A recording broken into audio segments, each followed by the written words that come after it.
The fluorescent lights of Miller's grocery buzzed overhead as Brandon Johnson pushed his empty cart through the produce section.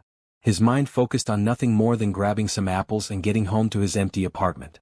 7 months had passed since the divorce papers were signed, 7 months since he'd walked away from the biggest mistake of his life, and 7 months since he'd seen Camille. That's when he saw her. She stood by the organic vegetables, one hand resting on her lower back, the other carefully selecting tomatoes. But it wasn't her familiar grace or the way her dark curls caught the light that made his world stop spinning. It was the unmistakable curve of her belly beneath her bright blue maternity dress. 7 months pregnant. Brandon's grip tightened on the shopping cart handle until his knuckles turned white. His breath caught in his throat as the math crashed through his mind like a freight train. 7 months pregnant. 7 months since their divorce.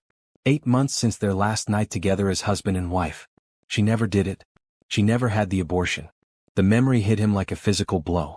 That terrible night when she told him about the pregnancy, her eyes shining with joy and hope. "Brandon, we're having a baby," she'd whispered, her hands trembling as she showed him the positive test.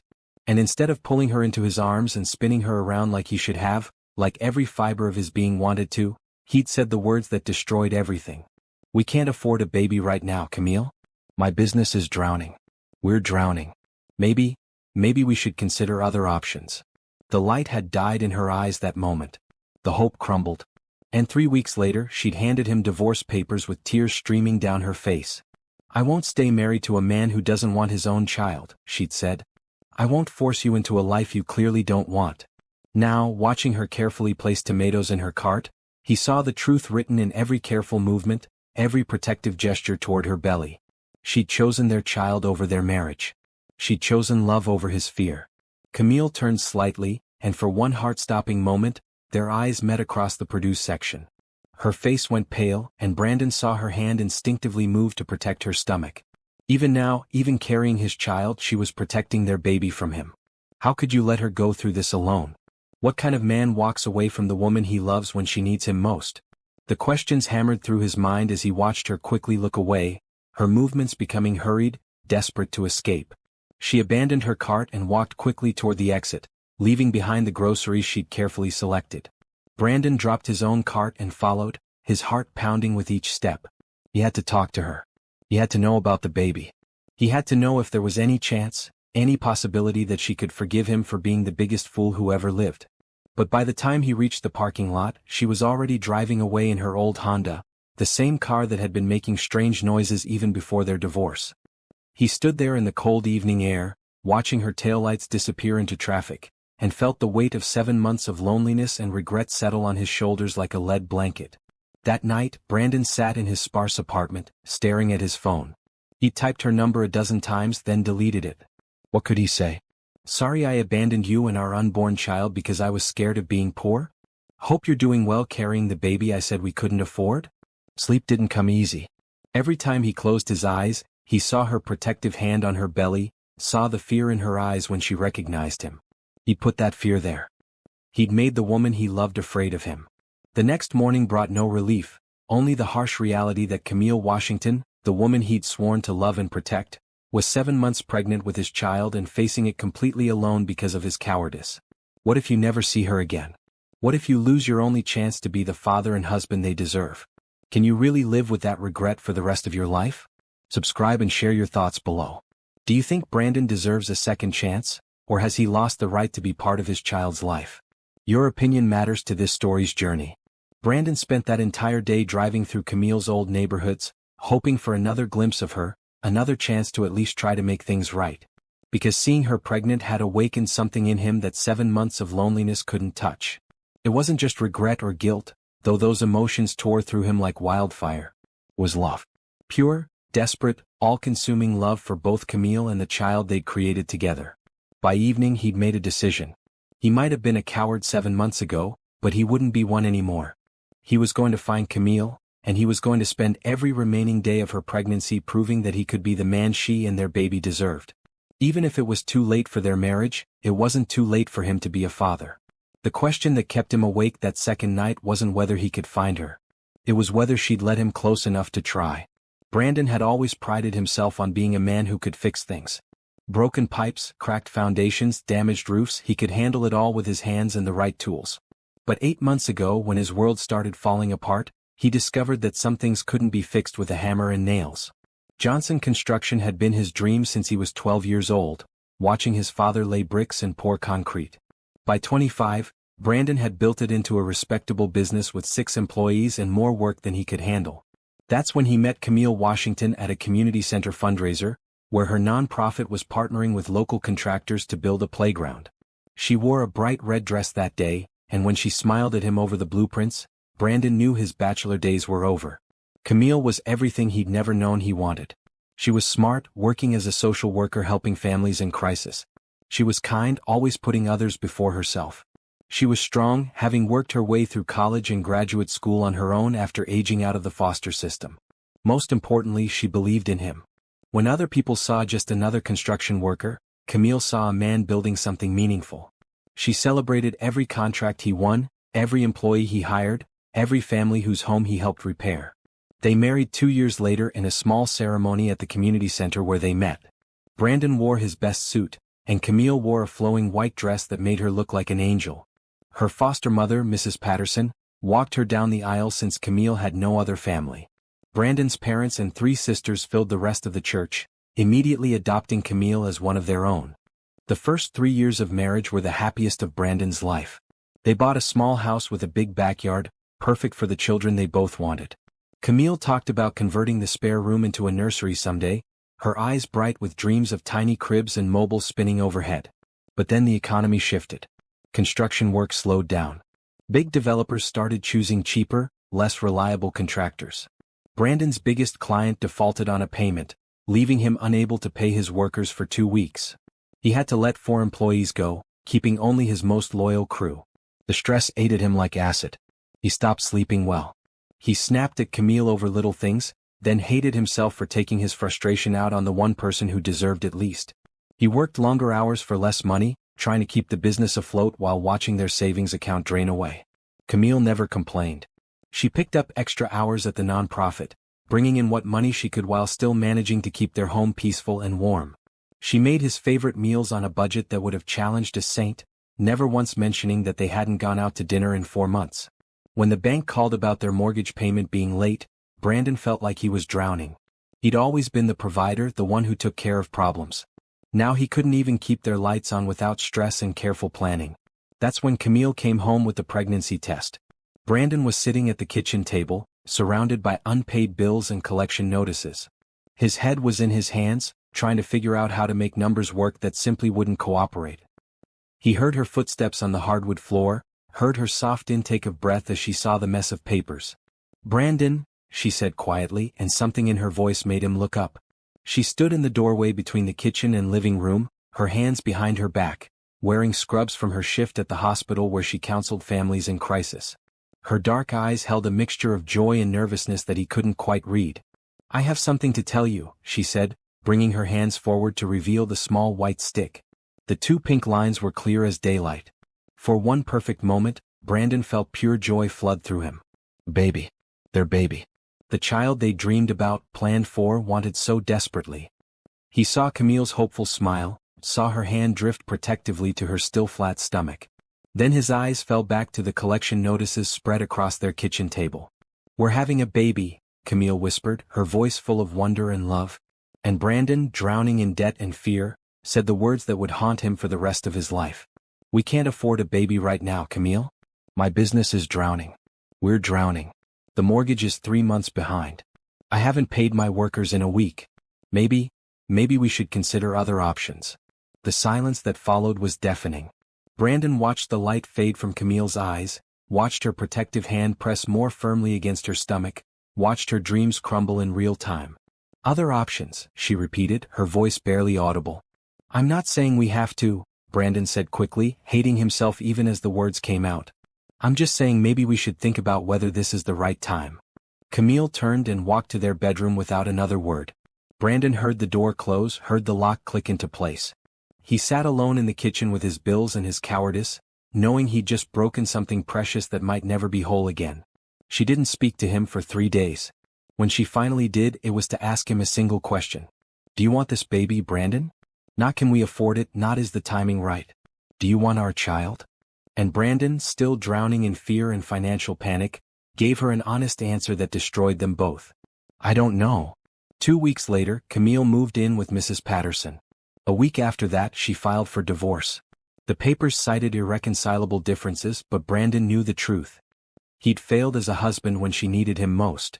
He'd chosen his fear over their love. Now, 7 months later, seeing her pregnant and alone, Brandon finally understood what he'd thrown away. Not just a marriage but a family. Not just a wife, but a woman who would have stood by him through anything if he'd just had the courage to stand by her. The worst part wasn't even his own regret. It was knowing that Camille had faced the last 7 months alone.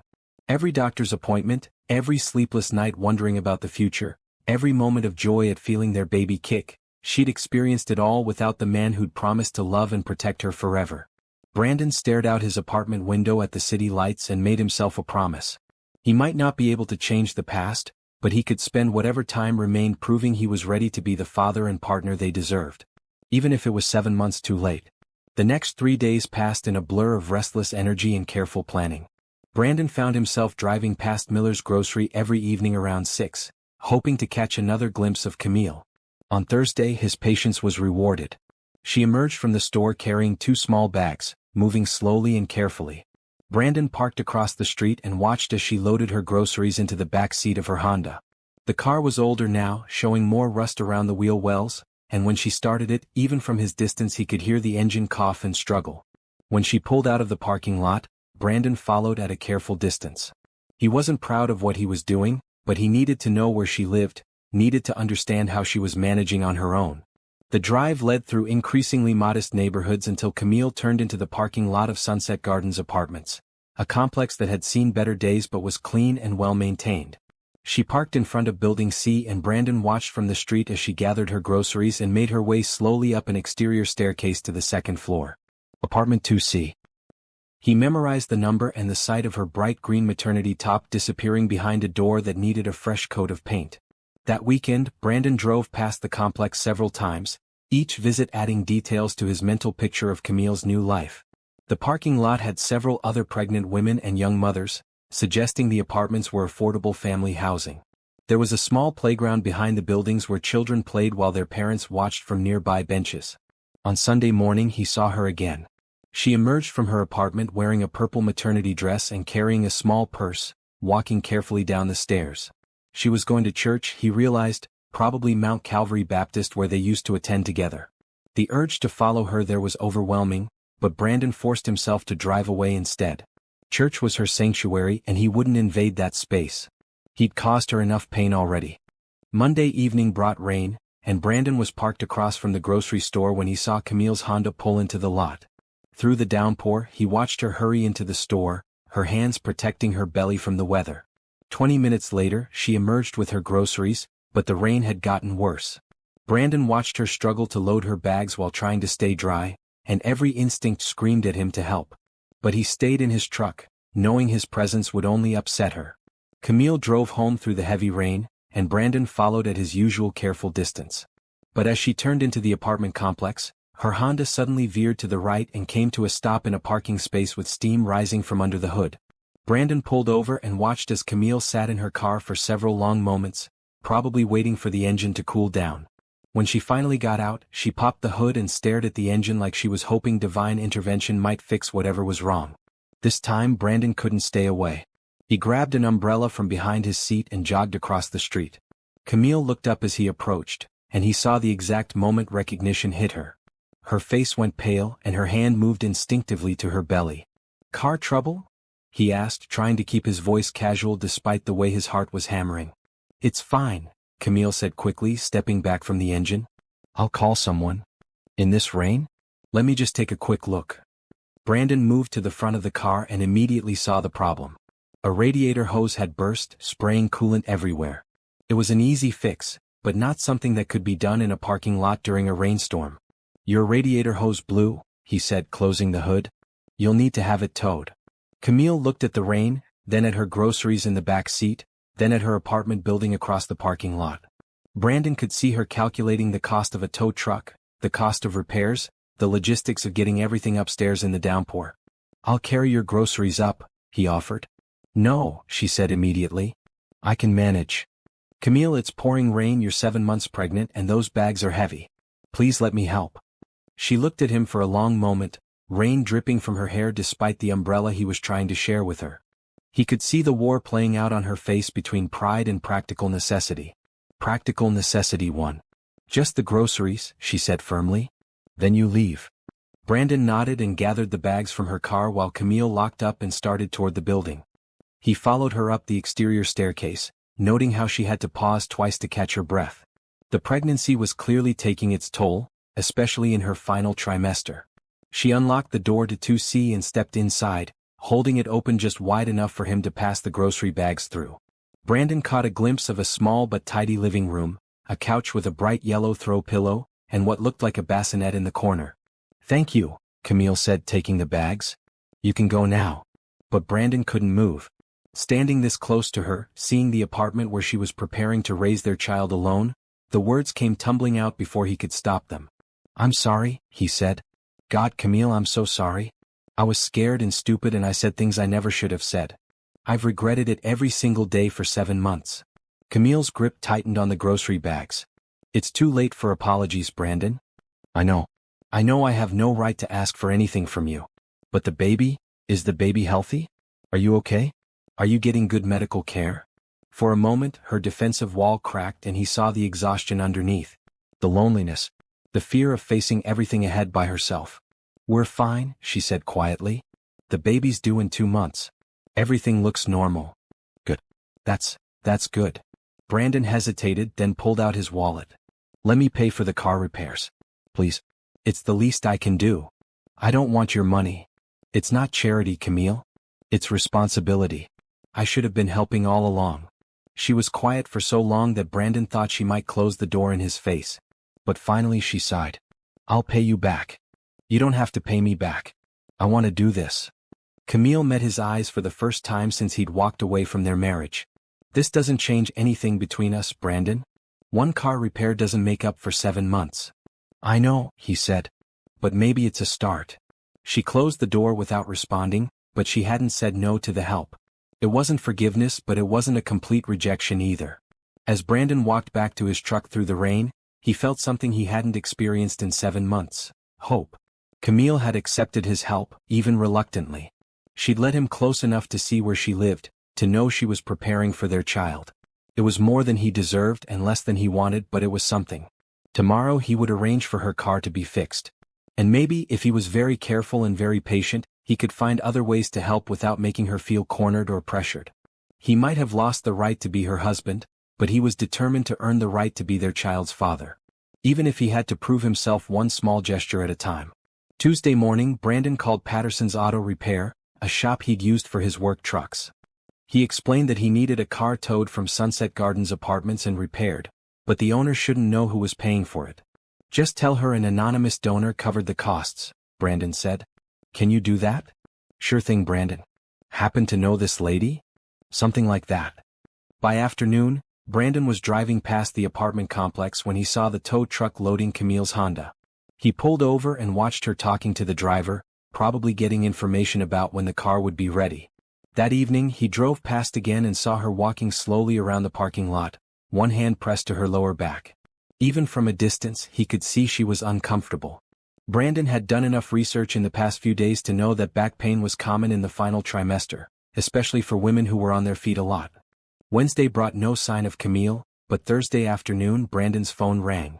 It was Patterson's Auto Repair. That Honda's ready, the mechanic said. But there's a problem. The lady came to pick it up and when I told her it was already paid for, she got pretty upset. Kept asking who paid, said she wouldn't take charity. She's been sitting in our waiting room for 2 hours, won't take the car until she knows who covered the bill. Brandon sighed. He should have known Camille wouldn't simply accept anonymous help. She was too proud, too independent. Tell her I'll be right there, Brandon said. You want me to tell her you're coming? No. Just, be ready for fireworks. Patterson's Auto Repair was a small family business on the east side of town, the kind of place where they still checked your oil and cleaned your windshield. Brandon pulled up just as the sun was setting, casting long shadows across the parking lot. Through the window of the waiting room, he could see Camille sitting in an uncomfortable plastic chair, her hands resting on her belly. She wore a bright red maternity top and black pants, and even frustrated and tired, she was the most beautiful woman he'd ever seen. Brandon took a deep breath and walked inside. Camille looked up as the door chimed, and her eyes widened when she saw him. "I should have known," she said, struggling to get up from the low chair. "Don't get up," Brandon said quickly, but she was already on her feet. "You paid for my car." "Yes. After I specifically told you I didn't want your money. You said you didn't want charity." "This isn't charity, Camille. It's me taking care of something I should have been handling all along. You don't get to decide what I need, Brandon. You lost that right 7 months ago." The mechanic behind the counter cleared his throat uncomfortably. "Should I give you folks some privacy?" "No," Camille said firmly. "We're leaving. Both of us. Separately." But as she took a step toward the door, she suddenly gasped and grabbed the back of the chair. Brandon was beside her in an instant. "What's wrong?" "Nothing. Just, the baby's been really active today. Sometimes when I stand up too fast." She pressed her hand to her side and took a slow breath. "Sit back down." "I'm fine." "Camille, please. Just sit for a minute." This time she let him help her back into the chair. The mechanic brought her a bottle of water, and Brandon knelt beside her, fighting the urge to put his hand over hers on her belly. "Better?" he asked after she'd had some water. "Yes. It happens sometimes. The baby gets in a position that makes it hard to move around." "How often?" "It doesn't matter how often. It matters to me." Camille looked at him for a long moment. "Why, Brandon? Why do you care now? Where were you when I was sick every morning for 3 months? Where were you when I had to go to doctor appointments alone? Where were you when I felt the baby kick for the first time and had nobody to share it with?" Each question hit him like a physical blow. Brandon sat back on his heels and met her eyes. "I was scared," he said simply. "I was drowning in debt and fear, and instead of fighting for our family, I ran. It was the worst mistake I ever made, and I'll regret it for the rest of my life." "That's not good enough." "I know it's not. But I'm here now and I'm not running anymore. Let me pay for the car, Camille. Let me help with whatever you need. Not because you have to accept it, but because I need to do something right." Camille was quiet for a long time, her hand moving in slow circles over her belly. Finally she sighed. "The car repairs, that's it. I don't want anything else from you." "Okay. And this doesn't mean we're friends again. This doesn't mean I forgive you. I understand. I'm only accepting because I need reliable transportation before the baby comes, and I can't afford to fix it myself." Brandon nodded and stood up. He walked to the counter and paid the bill, then came back with the keys. "Thank you," Camille said quietly. "You don't have to thank me." She stood up more carefully this time, and Brandon walked with her to her car. The Honda looked good, better than it had in months. The mechanic had even washed it. "Camille," Brandon said as she opened the driver's door. "Can I ask you something?" She paused but didn't look at him. "Are you scared? About doing this alone?" For a moment her careful composure cracked. He saw the exhaustion, the worry, the overwhelming weight of preparing for motherhood without a partner. "Every day," she whispered. "But scared is better than disappointed." She got in the car and drove away, leaving Brandon standing in the parking lot with the weight of her words settling on his chest. Scared is better than disappointed. That's what he'd done to her. He'd made her so afraid of being hurt again that facing single motherhood seemed safer than trusting him. But she'd accepted his help with the car. She'd let him sit with her when the baby was making her uncomfortable. She'd been honest about being scared. It wasn't much, but it was more than he'd dared hope for a week ago. Brandon drove home with a new understanding of what he was up against. Camille's walls weren't just about pride or anger. They were about survival. She'd built them to protect herself and their child from the kind of devastating disappointment he'd caused before. If he wanted a chance to be part of their lives, he'd have to prove he was worth the risk of trusting again. And he had less than 2 months to do it. The next morning, Brandon stood in the floral section of Miller's grocery, staring at an array of flowers and feeling completely out of his depth. "What kind of flowers did you send to your pregnant ex-wife to say, 'I'm sorry I was a coward, but I'm trying to change,' without seeming pushy or desperate?" "Can I help you?" asked an elderly woman arranging bouquets nearby. "I need flowers for someone special," Brandon said. "But it's complicated." "Complicated how?" "She's my ex-wife. She's pregnant with my baby and I messed up badly. I want to show her I care without making her feel pressured." The woman studied him for a moment. "What's her favorite flower?" "Sunflowers," Brandon said without hesitation. "She always said they were happy flowers." "Then sunflowers it is. But not too many. 3 or 4 stems, simple and sweet. Brandon bought a small bouquet of sunflowers and drove to Camille's apartment complex. He climbed the stairs to 2C and left the flowers by her door with a simple note. "Thank you for letting me help yesterday. I hope these make you smile. B." Then he went to work, spending the day installing cabinets in a kitchen remodel and trying not to think about whether Camille had found the flowers. That evening, as he drove past the complex, he saw that the flowers were gone from her doorstep. Either she'd taken them inside, or she'd thrown them away. He chose to believe the former. Friday morning brought a call from his bank that changed everything. "Mr. Johnson? This is Carol from First National. I have some interesting news about your construction business." Brandon's stomach dropped.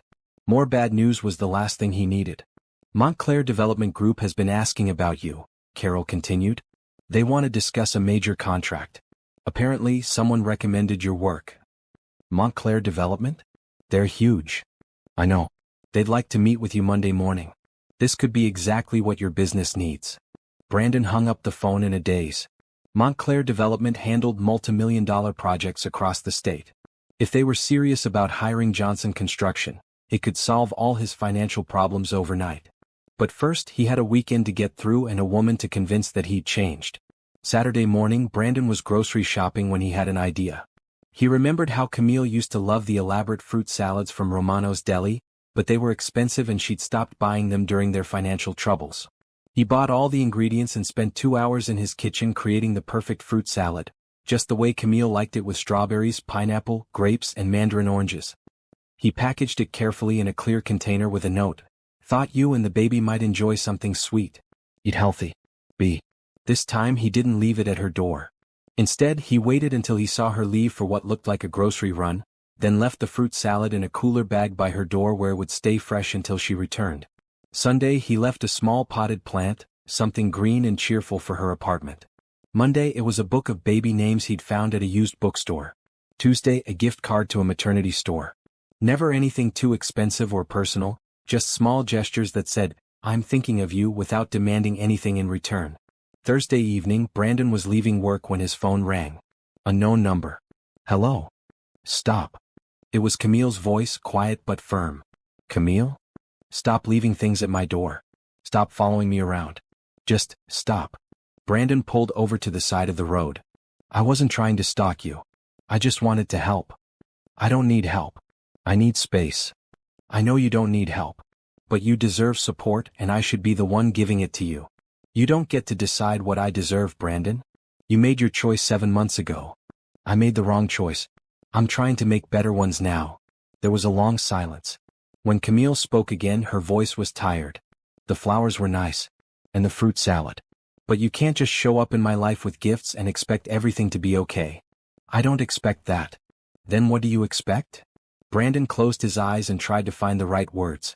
"I don't expect anything, Camille. I just hope. I hope that maybe someday you'll give me a chance to prove I'm not the same man who walked away from you. And if I don't? If I decide I want nothing to do with you? Then I'll respect that. But I'll still want to be part of our child's life if you'll let me." Another long silence. "No more gifts," she said finally. "Okay. And no more showing up places where I am." "Okay. If you want to help, you can pay child support after the baby's born. That's it." "Camille, Brandon stopped himself.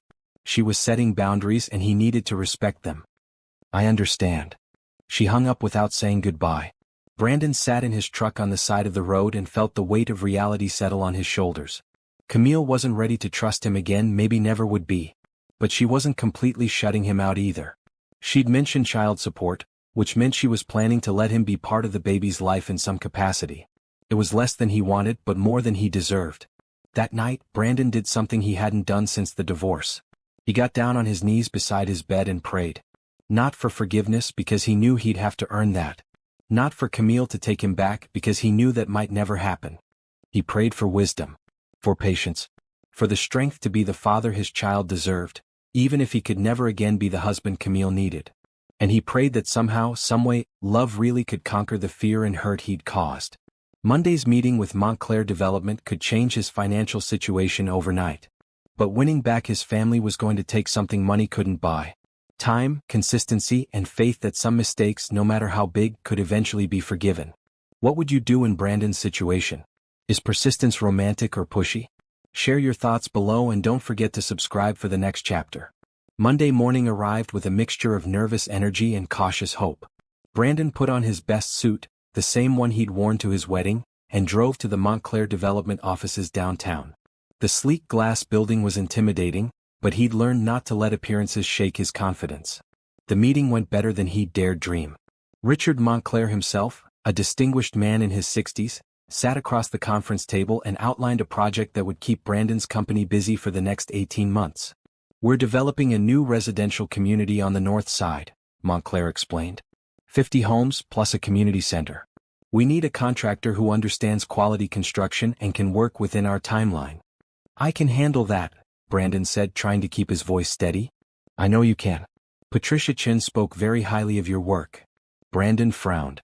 "I don't think I know anyone named Patricia Chin." Montclair smiled. "She knows you though. Her nonprofit has worked with your company on several community projects. She said you were the most honest contractor she'd ever dealt with, that you always put quality and integrity above profit." The realization hit Brandon like lightning. Patricia Chin ran the Community Development Alliance, the same nonprofit where Camille worked. Someone had recommended him for the biggest contract of his career, and he had a feeling he knew who.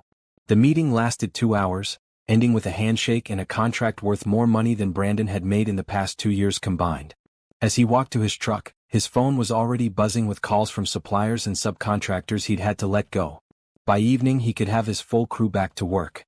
But first he had to see Camille. He drove to her apartment complex, not to leave gifts or spy on her routine, but because he needed to know if she was the one who'd changed his life with a single recommendation. Camille was sitting on the bench near the playground, watching children play while she rubbed her lower back. At 8 months pregnant, every movement looked uncomfortable, but she seemed peaceful in the evening sunlight. Brandon approached carefully, not wanting to startle her. "Mind if I sit?" She looked up, surprised. "I thought we agreed you wouldn't show up places where I am. This is different. I need to ask you something." Camille sighed but didn't object when he sat down on the other end of the bench, keeping a respectful distance between them. "Did you recommend my company to Montclair Development?" he asked. She was quiet for so long that Brandon thought she might not answer. Finally she nodded. "Why?" "Because you're a good contractor," she said simply. "Because you do quality work and you treat people fairly. Because Patricia needed someone reliable for the biggest project of her career, and despite everything between us, I knew you wouldn't let her down professionally." Brandon felt something crack open in his chest. After everything he'd done, after the way he'd hurt her, Camille had gone out of her way to help his business succeed. "You gave me my life back," he said quietly. "That contract. It's enough work to support my entire crew for the next 1.5 years. It's enough to save my business." "Good. I'm glad." "Why, Camille? After the way I treated you, why would you help me?" She turned to look at him for the first time since he'd sat down. "Because our child deserves a father who can provide. Because I remember the man you used to be before fear made you cruel. And because no matter how angry I am at you, I don't want to see you fail." The simple generosity of it, the way she'd put their child's welfare above her own hurt, made Brandon's eyes burn with unshed tears. "I don't deserve your kindness." "No," Camille agreed. "You don't. But I'm not doing it for you. I'm doing it for this baby." They sat in comfortable silence for a few minutes, watching the children play.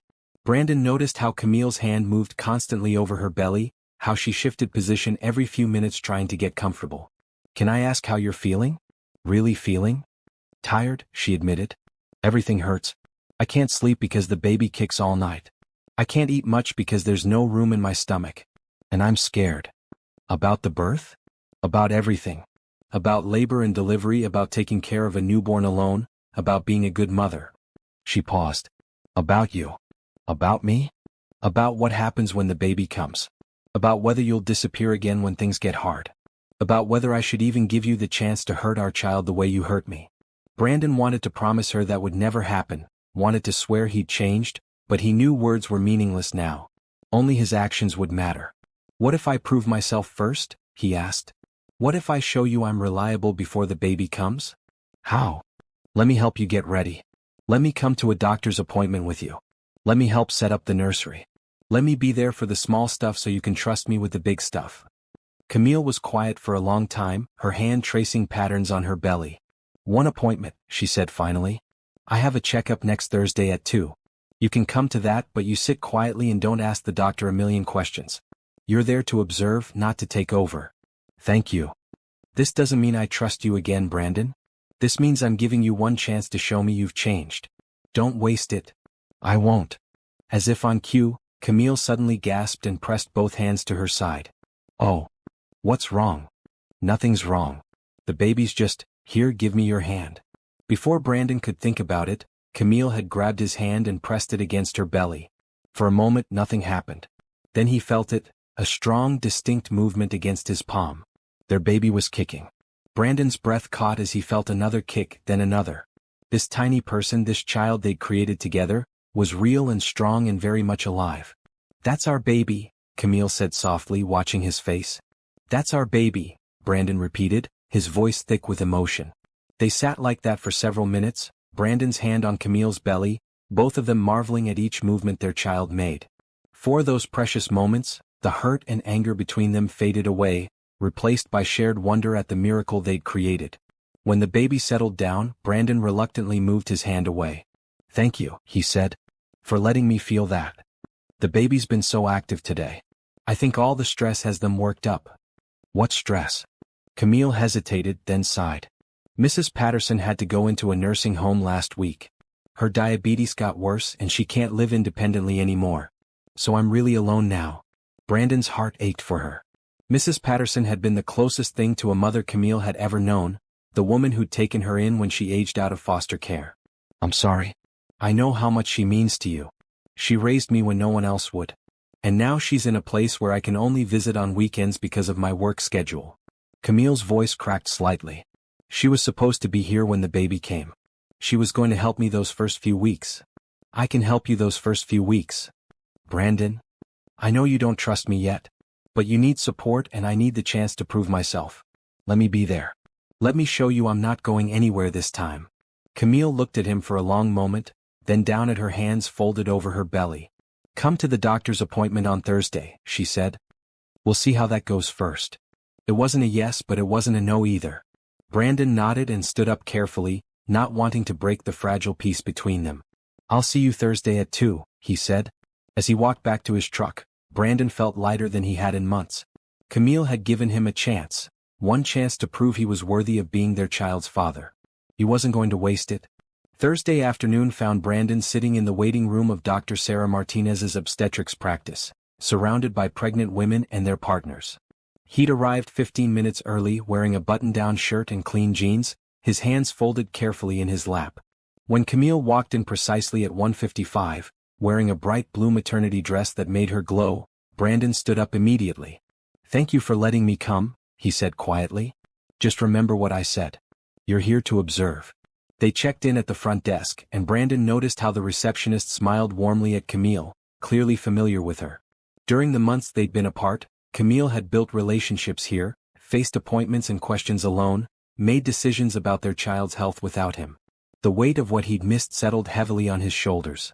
Camille Washington, a nurse called and they followed her back to an examination room. The walls were covered with ultrasound photos and baby pictures, testimonials to the lives that had begun in this very space.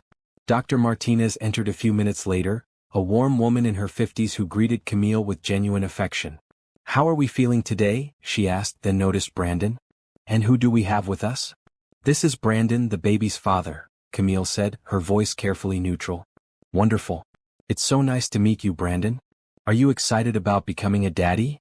Yes, ma'am. Very excited. Dr. Martinez had Camille lie back on the examination table and began the routine checkup. Brandon watched, fascinated, as she measured Camille's belly, listened to the baby's heartbeat with a Doppler device, and checked her blood pressure. Everything looks perfect, Dr. Martinez announced.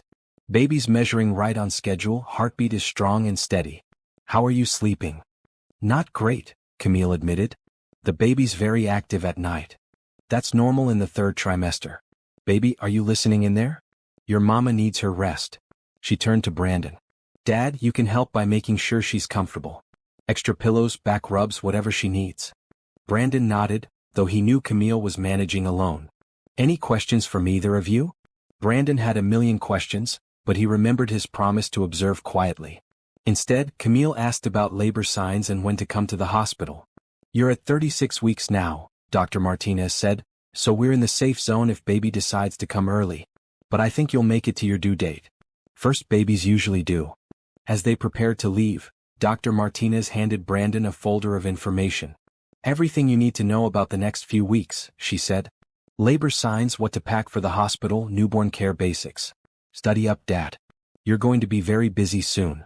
Outside the medical building, Camille and Brandon walked slowly toward their cars. That went well, Brandon said. Dr. Martinez is wonderful.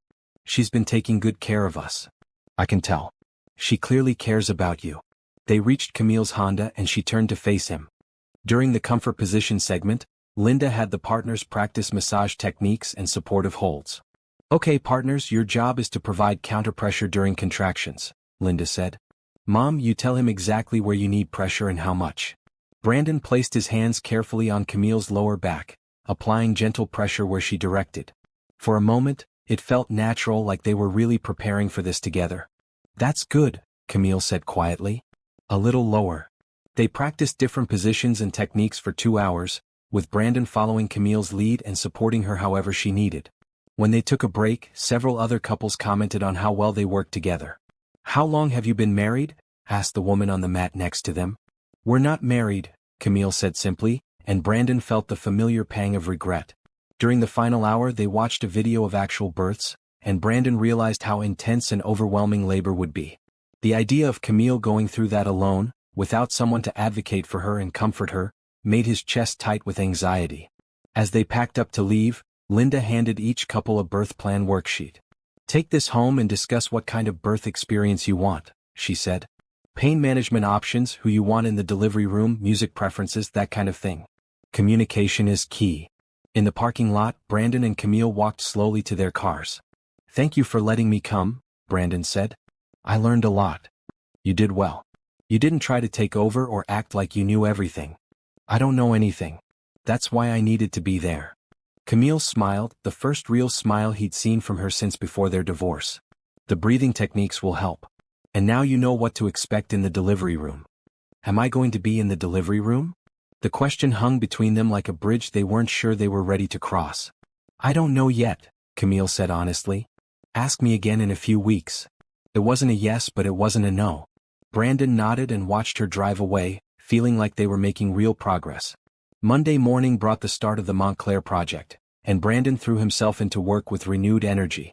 Having a steady income for the next 18 months meant he could focus on proving himself to Camille without the constant stress of financial worry. The project site was buzzing with activity. Brandon's crew of 6 men were back to work, grateful to have steady employment again. The work was challenging but satisfying, building homes that families would love for generations. Richard Montclair visited the site on Wednesday, walking through the framed houses with obvious satisfaction. Excellent work, Brandon, he said. You're ahead of schedule and the quality is exactly what we wanted. Thank you, sir. My crew is motivated to do their best. I can tell. Listen, I have another project starting in the fall. Smaller scale, but it might interest you. A community center for underprivileged youth. Brandon's ears perked up. Community projects were exactly the kind of work that had originally attracted Camille to him. I'd definitely be interested. Good. Patricia Chin will be overseeing that project as well. She speaks very highly of you. That evening, Brandon called Patricia Chin directly. I wanted to thank you for recommending me to Montclair, he said. This contract is going to save my business.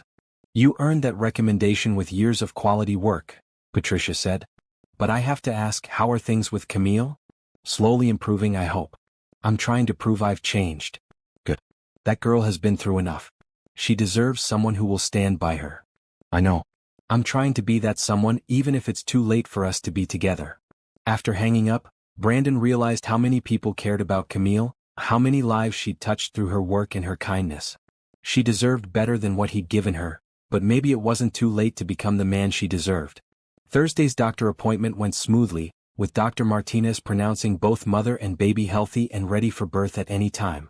37 weeks, she said. Officially full term. Are you ready? As ready as we can be, Camille replied, glancing at Brandon. Dad, do you have your hospital bag packed? Hospital bag? Dr. Martinez laughed. First-time fathers. Yes, you need a bag too. Change of clothes, snacks, phone charger, camera. You're going to be there for a while. Brandon nodded, making mental notes. He was going to be there. Camille hadn't said it directly, but Dr. Martinez's assumption and Camille's lack of correction felt like permission. After the appointment, they stopped for lunch at a small cafe near the medical building.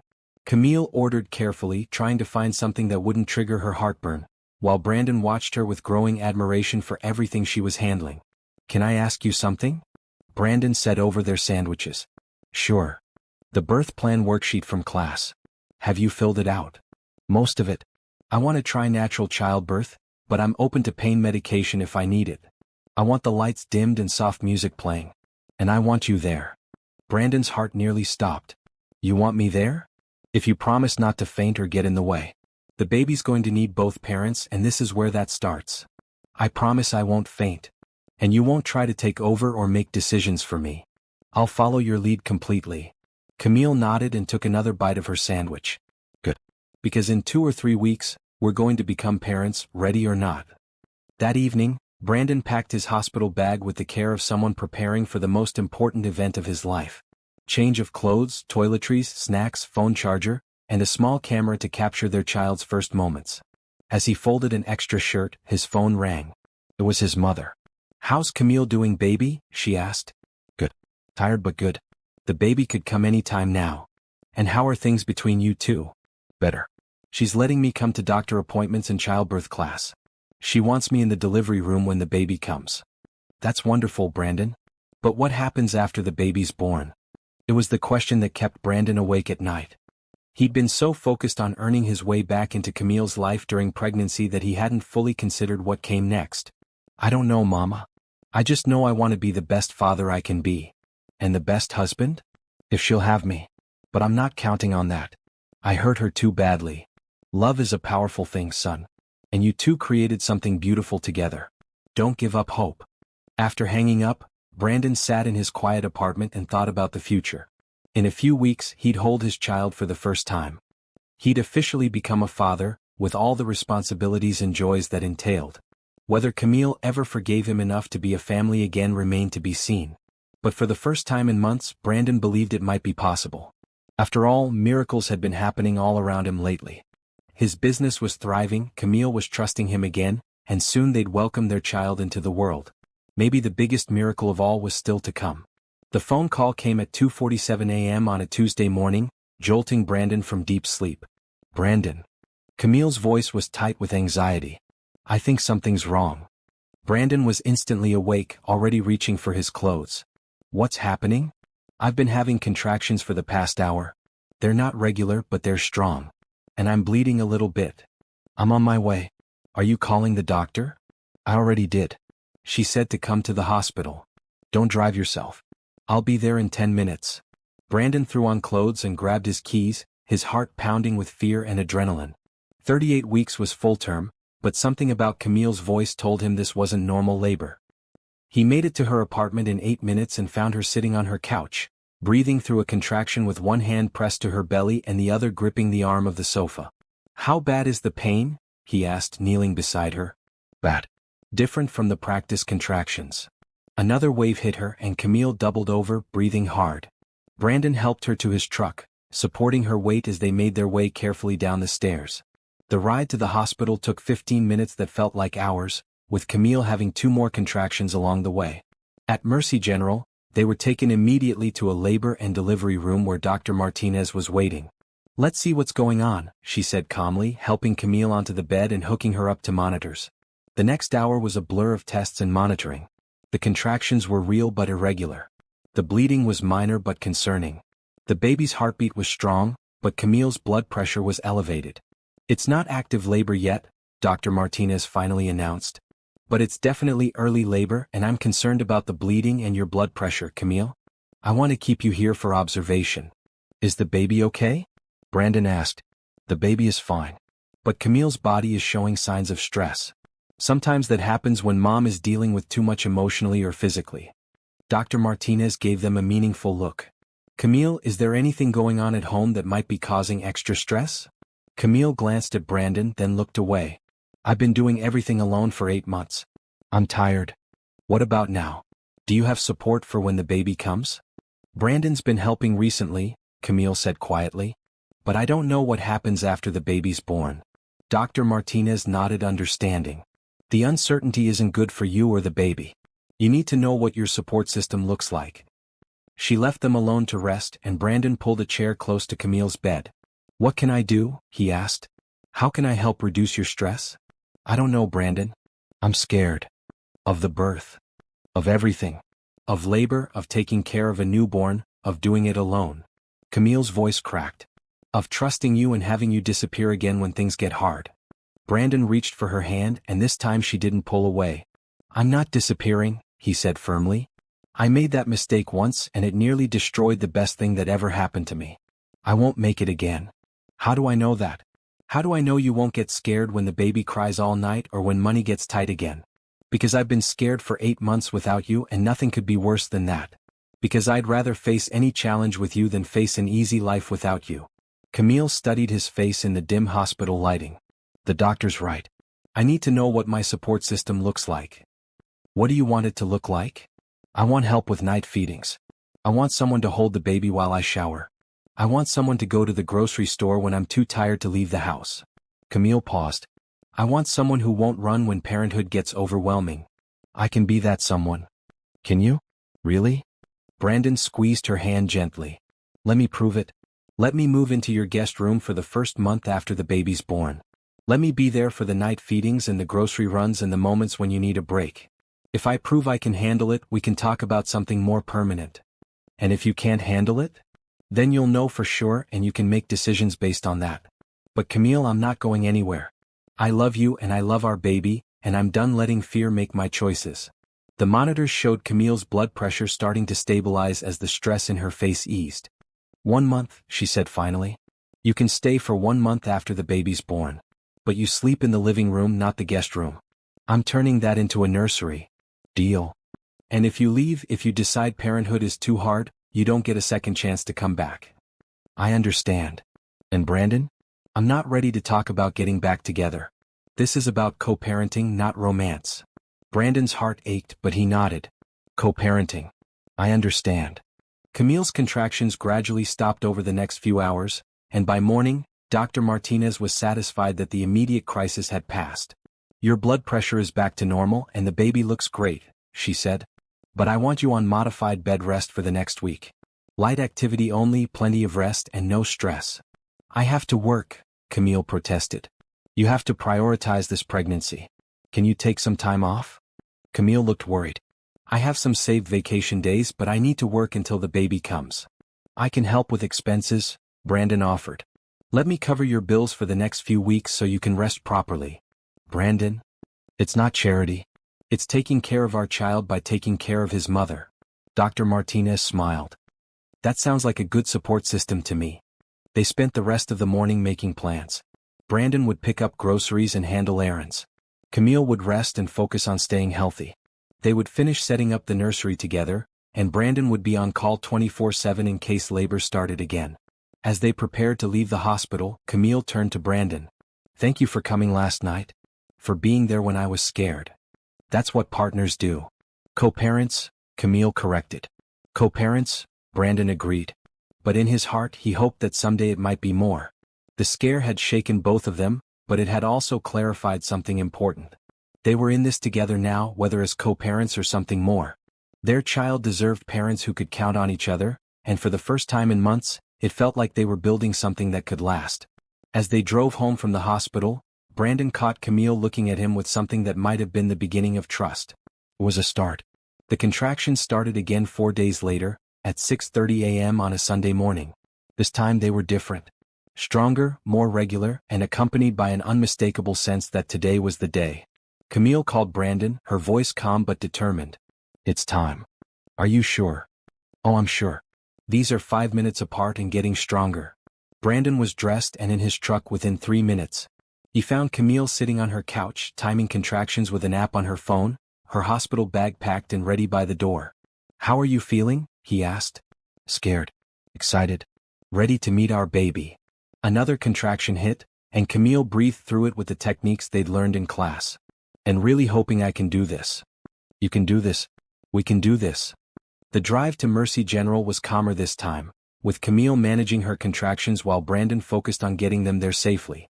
At the hospital, they were taken to the same labor and delivery room where they'd been 4 days earlier. "Well, look who's back," Dr. Martinez said with a smile. "And this time it's the real thing." The examination confirmed what Camille already knew. She was 4 centimeters dilated and in active labor. Their baby would arrive within the next several hours. "Are you ready to become parents?" Dr. Martinez asked. Brandon looked at Camille, who met his eyes and nodded. "We're ready," he said. The next 8 hours were the longest and most intense of Brandon's life. He watched Camille work through each contraction with strength and determination that left him in awe. He held her hand, rubbed her back, fed her ice chips, and provided whatever comfort she needed. "You're amazing," he told her during a brief rest between contractions. "I can't believe how strong you are." "I don't feel strong," Camille panted. "I feel like I'm being run over by a truck." The strongest people are the ones who keep going when they don't feel strong. As labor progressed, the walls between them continued to crumble. The shared intensity of bringing their child into the world created an intimacy that had nothing to do with romance and everything to do with trust and partnership. "I need you to talk to me," Camille said during a particularly difficult stretch. "Tell me something good." "Our baby is almost here," Brandon said. "In a few hours we're going to hold our child for the first time. We're going to count tiny fingers and toes. We're going to look into little eyes and see the future. What else? You're going to be an incredible mother. You're kind and patient and strong. Our baby is so lucky to have you. And you? Are you going to be a good father?" "I'm going to try every single day for the rest of my life." At 2:43 p.m., after 18 hours of labor, Camille Washington gave birth to a healthy baby girl weighing 6 pounds 12 ounces. Brandon watched in stunned amazement as Dr. Martinez placed their daughter on Camille's chest, slippery and perfect and crying with impressive volume. "Oh my God," Camille whispered, tears streaming down her face. "Look at her. Brandon, look at what we made." Their daughter was beautiful beyond words, with Camille's delicate features and Brandon's dark eyes. She had a head full of soft black hair and the tiniest fingernails Brandon had ever seen. "She's perfect," he said, his voice thick with emotion. "Absolutely perfect." "Would you like to cut the cord, Dad?" Dr. Martinez asked. Brandon's hands shook slightly as he made the cut that officially separated his daughter from her mother and made her an independent little person in the world. "What's her name?" the nurse asked, preparing the birth certificate. Brandon looked at Camille, realizing they'd never actually settled on a name. "Hope," Camille said softly. "Hope Washington Johnson." "Hope Washington Johnson," Brandon repeated, love overwhelming him at the sound of their daughter's name. The next few hours passed in a blur of tests, measurements, and forms. Hope was declared perfectly healthy, scoring high on all her newborn assessments. She nursed well, slept peacefully, and seemed to study her parents' faces with curious dark eyes. That evening, as visiting hours wound down and the hospital settled into quiet routine, Brandon sat in the chair next to Camille's bed, holding Hope while Camille rested. "She's really here," Camille said softly. "She's really here. I can't believe we're parents." "Best job I've ever had," Brandon said, gently stroking Hope's tiny cheek. Camille watched them together, and Brandon saw something in her expression that made his heart race with possibility. "Camille," he said carefully, "I know we agreed I'd stay for a month to help with co-parenting. But I want more than that. Brandon, I want to marry you again. I want to be a family, not just co-parents. I want to wake up every morning knowing we're in this together." Camille was quiet for a long moment, her eyes moving between Brandon and their sleeping daughter. "You hurt me badly," she said finally. "I know. You made me feel like our baby was a burden instead of a blessing. I was wrong.